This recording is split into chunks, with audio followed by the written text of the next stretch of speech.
Fourth, we need to invest in the skills and education of our people. Now, this year,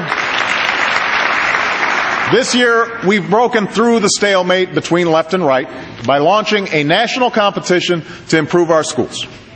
And the idea here is simple. Instead of rewarding failure, we only reward success. Instead of funding the status quo, we only invest in reform. Reform that raises student achievement, inspires students to excel in math and science, and turns around failing schools that steal the future of too many young Americans, from rural communities to the inner city. In the 21st century, the best anti-poverty program around is a world-class education.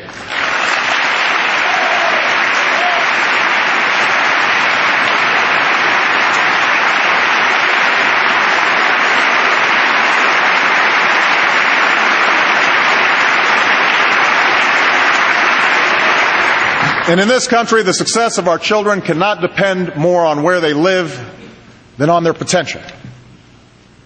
When we renew the Elementary and Secondary Education Act, we will work with Congress to expand these reforms to all 50 states.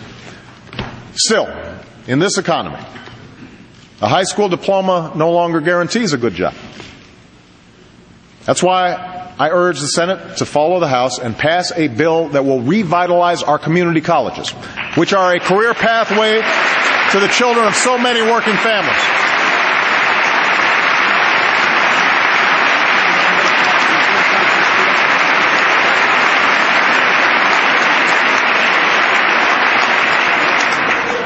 To make college more affordable, this bill will finally end the unwarranted taxpayer subsidies that go to banks for student loans. Instead, let's take that money and give families a $10,000 tax credit for 4 years of college and increase Pell Grants.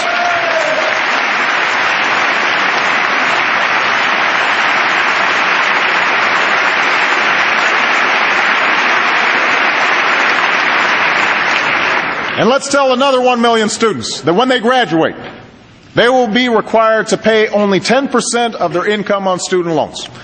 And all of their debt will be forgiven after 20 years, and forgiven after 10 years if they choose a career in public service. Because in the United States of America, no one should go broke because they chose to go to college.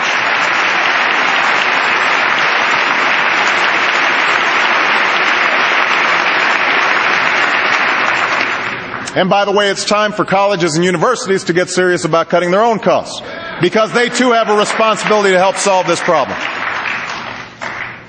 Now, the price of college tuition is just one of the burdens facing the middle class. That's why last year I asked Vice President Biden to chair a task force on middle class families. That's why we're nearly doubling the child care tax credit and making it easier to save for retirement by giving access to every worker a retirement account and expanding the tax credit for those who start a nest egg. That's why we're working to lift the value of a family's single largest investment, their home. The steps we took last year to shore up the housing market have allowed millions of Americans to take out new loans and save an average of $1,500 on mortgage payments. This year, we will step up refinancing so that homeowners can move into more affordable mortgages. And it is precisely to relieve the burden on middle-class families that we still need health insurance reform.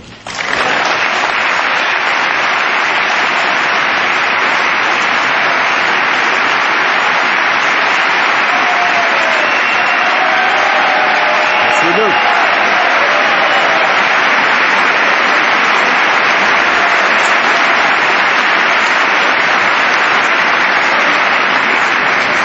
Now, let's clear a few things up.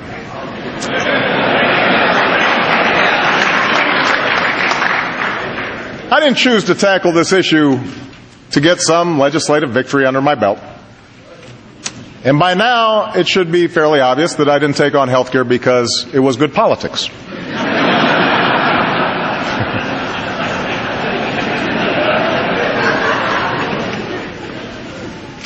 I took on health care because of the stories I've heard from Americans with pre-existing conditions whose lives depend on getting coverage. Patients who've been denied coverage. Families, even those with insurance, who are just one illness away from financial ruin.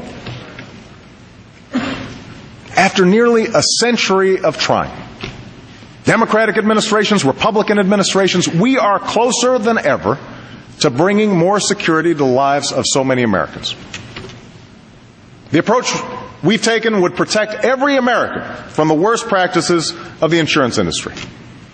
It would give small businesses and uninsured Americans a chance to choose an affordable health care plan in a competitive market. It would require every insurance plan to cover preventive care.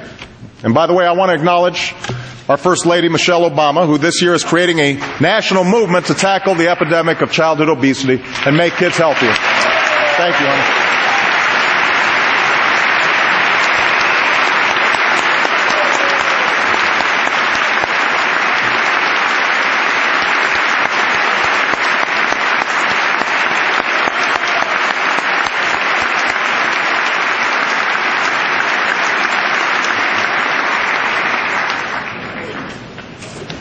She gets embarrassed. Our approach would preserve the right of Americans who have insurance to keep their doctor and their plan. It would reduce costs and premiums for millions of families and businesses. And according to the Congressional Budget Office, the independent organization that both parties have cited as the official scorekeeper for Congress, our approach would bring down the deficit by as much as $1 trillion over the next 2 decades.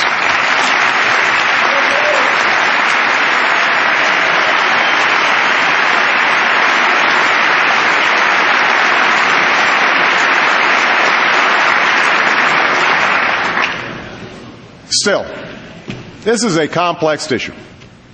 And the longer it was debated, the more skeptical people became. I take my share of the blame for not explaining it more clearly to the American people. And I know that with all the lobbying and horse trading, the process left most Americans wondering, what's in it for me? But I also know this problem is not going away. By the time I'm finished speaking tonight, more Americans will have lost their health insurance. Millions will lose it this year. Our deficit will grow. Premiums will go up. Patients will be denied the care they need. Small business owners will continue to drop coverage altogether. I will not walk away from these Americans, and neither should the people in this chamber.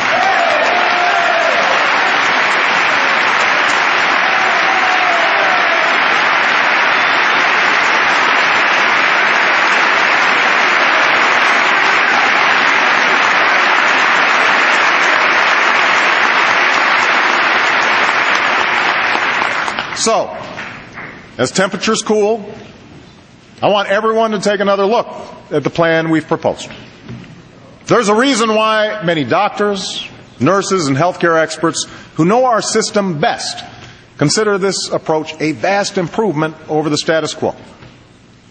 But if anyone from either party has a better approach that will bring down premiums, bring down the deficit, cover the uninsured, strengthen Medicare for seniors, and stop insurance company abuses, let me know. Let me know. Let me know.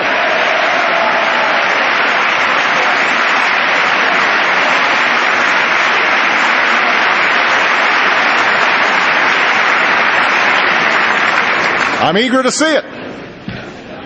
Here's what I ask Congress, though. Don't walk away from reform.